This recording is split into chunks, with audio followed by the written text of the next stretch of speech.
PGTRB தேர்வு எழுதியிருக்கிறோம். அரசுகிட்ட நான் ஒரு சில கேள்விகளை கேட்க விரும்புகிறேன்.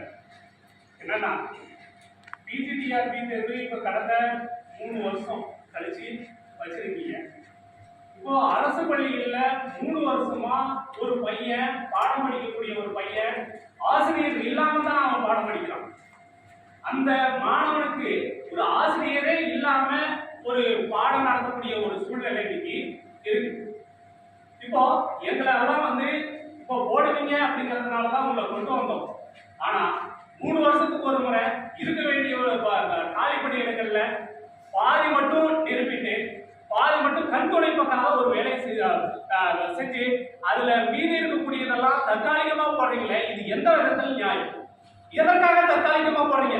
செத்தா போயிட்டேன் நானு நாங்க படிச்சு பாஸ் பண்ணி இருக்கோம்ல, ஏன் எங்களை போட வேண்டியதானே? ஏன் நாங்க பண்ணது பாவமா? ஏன் நாங்க ஒவ்வொரு தேர்வையும் நீங்க வைக்கக்கூடிய எல்லாத்தையும் நாங்க எழுதி பாஸ் பண்ணி இன்னைக்கு நிக்கிறோம். தர்மபுரியில ஒரே ஒரு வேகண்ட்டுங்க, 3 வருஷமா 4 வருஷமா தர்மபுரியில ஒரே ஒரு வேகண்ட் தான் இருக்கா ஒரு மாவட்டத்துக்கு. தற்காலிக ஆசிரியரை எதுக்கு போடுறீங்க? ஏன் போடணும்? எதுக்கு போடணும்? நாங்க படிச்சுட்டு இருக்கிறோம்ல, எதுக்கு தேர்வு வைக்கிறீங்க? எதுக்கு நாங்க தேர்வு எழுதணும்? ஏன் நாங்க இப்ப பாஸ் பண்ணி நாங்க அடுத்த கட்டத்துல இருக்கிறோம்ல, அதுல இருக்கக்கூடியதுலயே இன்னொரு தேர்வு அடுத்த வருஷம் நீங்க எதுக்கு வைக்கிறீங்க? இப்ப வைக்கக்கூடியதுல வேகண்டை இன்க்ரீஸ் பண்ணா நாங்க உள்ள போவோம்ல, நாங்க அந்த பையனுக்கு ஆசிரியர்கள் கிடைப்பாங்கல்ல, அந்த பையனும் எதிர்காலம் நல்லா இருக்கும்ல, எங்களுக்கும் வேலை கிடைச்ச மாதிரி இருக்கும்ல. ஏன் எங்களுக்கு தற்காலிக ஆசிரியரை போட்டு எங்களை ஏன் வெளியே நிறுத்துறீங்க? நான் பிறந்தது பாவமா? இந்த தமிழ்நாட்டில் நான் பிறந்தது பாவமா?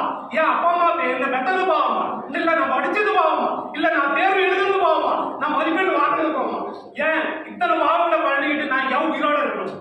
நீங்க இந்த சர்டிபிகேட் வச்சுக்கோ, நீ எடுத்துக்கோ, எனக்கு வேண்டாம், இந்த சர்டிபிகேட் வேண்டாம், என்ன தூக்கிடு, எனக்கு வேலை கொடு, இல்லைன்னா என்ன தூக்கிடு.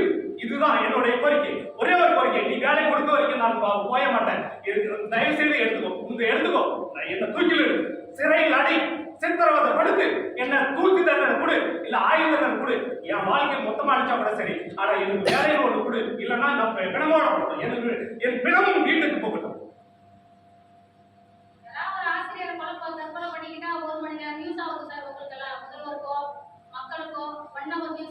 எங்களுடைய வாழ்வாதாரம் பாருங்க சார். வீட்டுல எவ்வளவு கஷ்டப்பட்டு 12 வருஷம் இது வாழ்க்கையை கல்யாணமே லேட்டா பண்ணிக்கிட்டேன். பசங்க லேட்டு, படிப்பு இல்ல, வேலை இல்ல. நான் எங்க போய் யாருக்கிட்ட சார் பிச்சைக்காரனுக்கு பரவாயில்ல சார், அவனுக்கு குவாலிஃபிகேஷன் கிடையாது. நான் பிஹெச்டி படிச்சுட்டு பிச்சை